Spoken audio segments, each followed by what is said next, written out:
Estamos con Philip First, director general en Barcelona de Zenith Media. Philip, tú eres uno de los ponentes ya habituales en estas últimas tertulias digitales del Palau Robert. El próximo día 24 vamos a hablar de el ROI. Hemos hablado mucho de marketing, muchas promesas. Tú, como director de una agencia de medios, ¿qué opinas? ¿Hay retorno? ¿No hay retorno? Hombre, por supuesto hay retorno.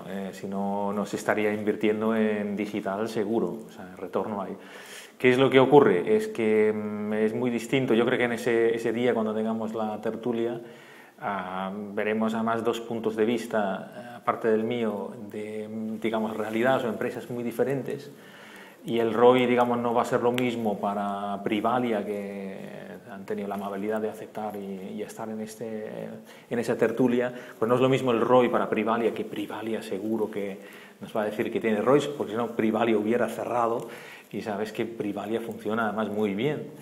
Y por el otro lado tendremos a Trend, que Trend son unos especialistas en lo que se llama el word of mouth, tienen el word of mouth industrializado y trabajan para grandes empresas, o sea, desde Henkels, Procter & Gamble, gente en gran consumo, gente muy acostumbrada a utilizar los medios offline, la televisión, la publicidad como la conocíamos.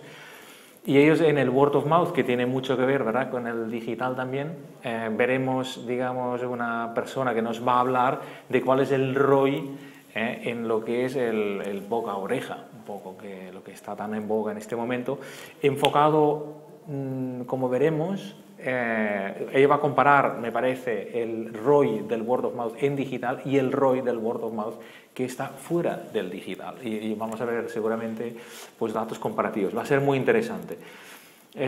ROI existe en digital. Lo que ocurre es que la expectativa que el anunciante pone muchas veces en el tema digital, puesto que es tan medible, muchas veces acaba en una frustración, porque el ROI en digital muchas veces es el clic, ¿no? Y el clic, nos guste o no, el clic es un 0,12% yendo las cosas bien, lo cual significa que el 99,8% de las impresiones parece que no sirvan para nada, ¿no?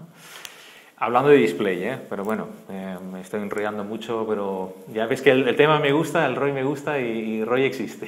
Vale, pues era una brevísima entrevista para que nos adelantaras un poquito lo que vamos a ver el 24. Sí. Gracias, Philip, y nos vemos el 24 en el Palau Robert. Muchas gracias.